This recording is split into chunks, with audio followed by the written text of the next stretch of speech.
हाँ क्या हुआ? मुझे वो कॉलेज की फीस के लिए 80,000 रुपए चाहिए थे। 80,000 रुपए? मैंने कुछ,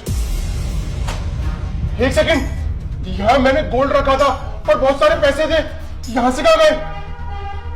शांति, तुम यहाँ क्या कर रही हो? मैंने तुमको तो ऊपर वाला फ्लोर साफ करने के लिए बोला था ना। बहादुर, तुम भी यहीं पर हो? बाहर कौन है फिर गेट पर?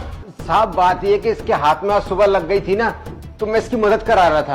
अपने ना काम से काम रखो, हिमायती बनने की जरूरत नहीं है। चुप चुपचाप। एक सेकंड, अभी कोई नहीं जाएगा यहाँ से। यहाँ पर मैंने इतने सारे पैसे रखे हुए थे, गोल्ड था, पता है, लाखों रुपए थे, लाखों रुपए का गोल्ड था, चोरी हो गया। भैया आपको पक्का पता है ना, आपने यहाँ पर पैसे रखे थे और गोल्ड भी रखा था? अच्छी तरह से याद है, पेपर पढ़ने से पहले मैंने यहीं पर रखा था सब कुछ। अब मैंने देखा कि सब कुछ गायब हो चुका है और तुम लोग यहाँ पर हो। साहब बस हम दोनों सफाई कर रहे थे और कुछ नहीं। इतनी बड़ी चोरी होगी घर में और किसी को कुछ पता भी नहीं है। चुपचाप गेट पे जाके बैठो और निगरानी करो। कोई आसपास दिखे जिस पर शक हो तुरंत मुझे बताना। शांति, तुम भी जाओ। ठीक है साहब। बहादुर, ये सब क्या है? इसका मतलब तुम चोरी करके जा रहे थे? और क्यों? मैं तो तुम्हें टाइम से सब कुछ सैलरी भी देता हूँ और जब तुम्हें पैसों की जरूरत पड़ती है मैं पहले पैसे दे देता हूँ। ये नौबत आ गई अब कि तुम मेरे यहाँ से चोरी कर रहे हो। कभी नहीं सोचा था कि तुम इतने सालों से काम कर रहे हो और तुम मुझे धोखा दोगे। देखा भैया, आप ही लेके आए थे ना इस बहादुर को। मेरा बहादुर ये, मेरा बहादुर वो। देख लिया अपने बहादुर को, घर में से चोरी करके ले जा रहा था। हाँ यार, बहुत भरोसा था मुझे कि बहादुर ऐसा कभी नहीं करेगा, और मुझे क्या पता थी, मुझे नहीं पता थी तुम ऐसा करोगे।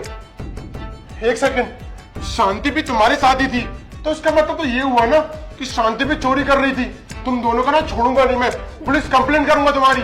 साहब बात ये है कि मैं अकेला नहीं हूँ, ये करवाती थी मेरे को। तो इसने बोला था कि अंदर बैठक में आ जाइयो, और इसके हाथ में भी कोई लगी नहीं है, बहाने बना रही है।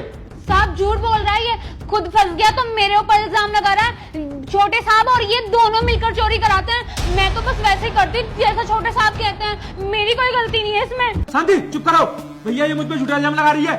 हाँ शांति, मेरा छोटा भाई है वो, तुम ऐसे इल्जाम नहीं लगा सकती। बचपन से जानता हूँ उसे, मेरा छोटा भाई कभी ऐसा नहीं कर सकता। नहीं साहब, साहब ऐसे ही है। मैंने कई बार सुना इनको कहते हुए कि मेरा बड़ा भाई मेरे को पॉकेट मनी अच्छी नहीं देता, मैं पैसे चुरा लूंगा, ये करा दूंगा, वो करा दूंगा। तो इनने क्या करा कि हम दोनों को अपना मोहरा बनाया और हमसे बोला कि तुम पैसा चुराओ, मैं तुमको 10% दूंगा। बस तो हम इनकी हेल्प कर रहे थे।